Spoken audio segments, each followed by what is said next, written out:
Hi everyone, 18 rupees எக்ஸ்ட்ராவா charge பண்ணி carry bag வித்திருக்காங்க. இதனால வந்துட்டு 35,000 rupees காம்பன்சேஷன் கொடுக்கற நிலைமை ஆயிடுச்சு. யாருக்குன்னு கேட்டுக்கிட்டீங்கன்னா லக்னோல இருக்க விஷால் மெகா மார்ட்டுக்கு. இப்போ ரீசெண்டா ஒருத்தர் பர்ச்சேஸ் பண்ணிருக்காரு. அவங்களுக்கு வந்து ப்ரையரா இன்ஃபார்ம் பண்ணாம பெர்மிஷன் கேட்காம 18 ரூபாய் எக்ஸ்ட்ரா சார்ஜ் பண்ணி கேரி பேக் வந்து இவங்க சேல் பண்ணிருக்காங்க. இதை எதிர்த்து இவர் வந்து லீகல் நோட்டீஸ் அனுப்பின போது அவங்க ரெஸ்பாண்ட் பண்ணல. அதுக்கப்புறம் இவர் கன்சியூமர் கோர்ட்ல கேஸ் ஃபைல் பண்ணிடுறாரு.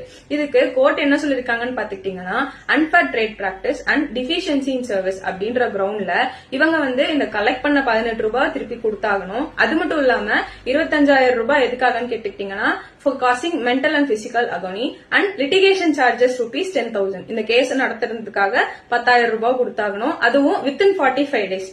இல்ல அப்படின்னா வருஷத்துக்கு 12% இன்ட்ரெஸ்டோட இவங்க என்னைக்கா இருந்தாலும் இந்த பார்ட்டிக்கு செட்டில் பண்ணிதான் ஆகணும் அப்படின்னு சொல்லிட்டு கோர்ட் ஆர்டர் கொடுத்திருக்காங்க. இப்போ நம்ம எல்லாருமே பேசிக்கா இந்த மாதிரி